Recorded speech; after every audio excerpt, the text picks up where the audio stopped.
Fear is a program, a memory of survival imprinted into the nervous system. It feels real, it feels urgent, it feels powerful, but it is not truth. Fear is simply your body remembering a past moment and projecting it into your future. Your heart doesn't race because the threat is here. It races because your mind told your body to expect the same pain again. And so many people live this way without ever realizing they are not afraid of life. They are afraid of a memory disguised as life. Think about that for a moment. Every time you hesitate, every time you hold back, every time you doubt yourself, it is the past speaking, a younger version of you. A moment where you felt unsafe, inadequate, judged, hurt, or powerless. And instead of your mind understanding that the moment is gone, it stores it like a movie that keeps replaying. Not because you are weak, but because your brain was designed to protect you, even if protection keeps you small. The problem is not the fear. The problem is believing the fear is who you are, when in truth, it is only who you were. Look at how many decisions people make from fear without knowing it. They stay quiet when they need to speak. They stay in situations long after their soul has asked them to grow. They avoid opportunities disguised as risks. They convince themselves, "I'm not ready," when in reality, they are simply not familiar with what comes next. Fear loves familiarity. It feeds on routine, certainty, predictability. But your future, the one you dream about, exists in a space beyond everything you already know. And fear cannot follow you there unless you carry it. Fear is not a signal to stop. It is a signal that a boundary is being challenged. A neural boundary, a comfort boundary, a boundary between who you are now and who you could become. And in that moment, most people retreat, not because danger exists, but because discomfort does. The nervous system prefers the predictable past over the unknown future. For your mind, familiar suffering feels safer than unfamiliar freedom. That is the trap.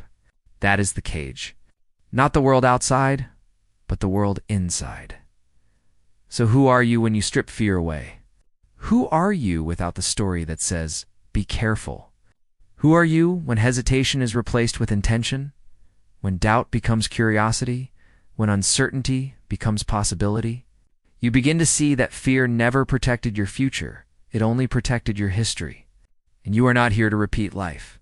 You are here to create life. You are not a collection of memories. You are a field of potential.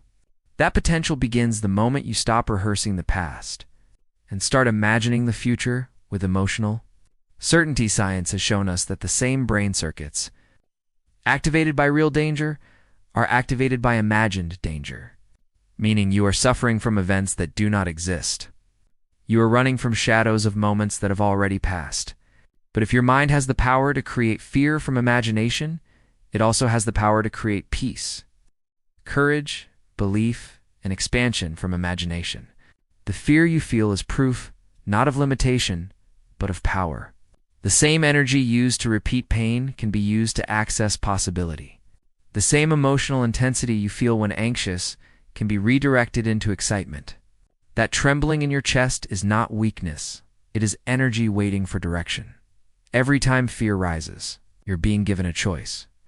Will you let the past instruct you, or will you allow the future to inspire you? Fear does not block your path. It shows you the path. It points toward the very experience that will evolve you. Courage is not the absence of fear. Courage is the decision to not be governed by it. You don't need to eliminate fear. You need to stop worshiping it as truth, to stop accepting it as identity, to recognize it as a learned signal, not a life sentence. And the moment you observe fear rather than merge with it, the biological program begins to break. The body starts to release the emotional signature of survival. You step into creation instead of protection. Imagine breathing through fear instead of shrinking from it. Imagine witnessing it rise and saying, "Thank you for trying to protect me, but I am no longer who I was when you were created." That single recognition begins the rewiring process. You move from being a prisoner of emotional memory to the architect of emotional reality. You become conscious, and a conscious mind cannot be bullied by a fearful past. You begin to choose thoughts based on where you are going, not where you've been. And every time you do that, you teach your body a new future. You show your nervous system a new emotional home. You begin to believe in possibilities more than problems. You train your heart to remain open in moments where it once shut down. And when you do that consistently, fear no longer defines you. It becomes a signal that evolution is occurring. Because transformation always begins at the edge of fear, where your old self ends and your new self begins.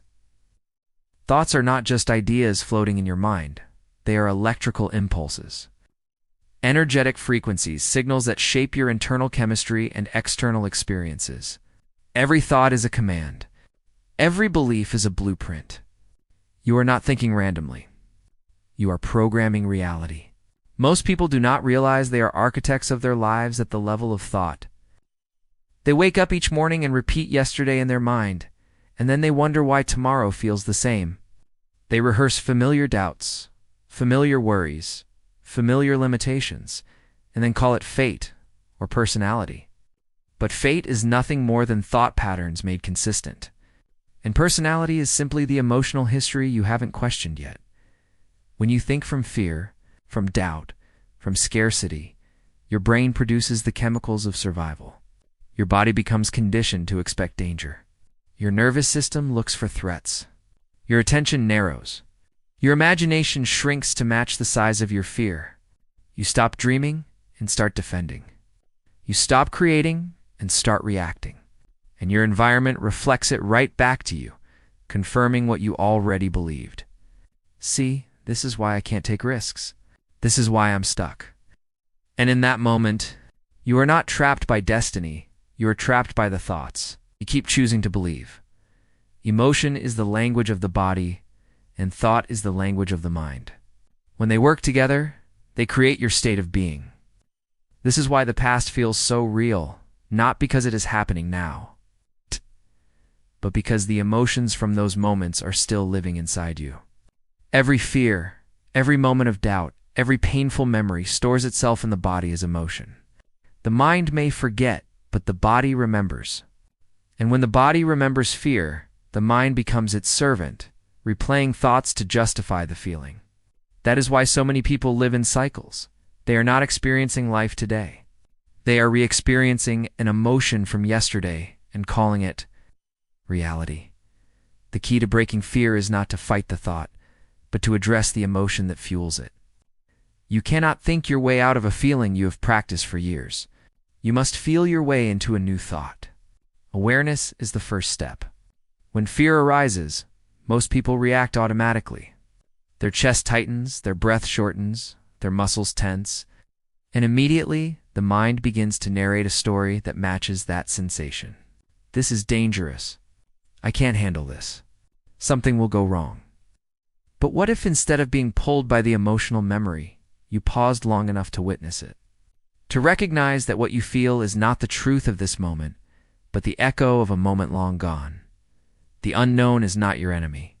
It is the birthplace of every transformation, every breakthrough, every version of you that you have not yet met.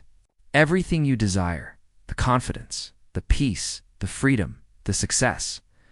The life that feels aligned with your highest expression exists beyond the familiar. The familiar may feel safe, but it keeps you repeating experiences you have already lived. Growth asks you to step toward what you cannot predict, to trust a future you cannot yet see, to walk with faith rather than certainty. And this is where most people stop.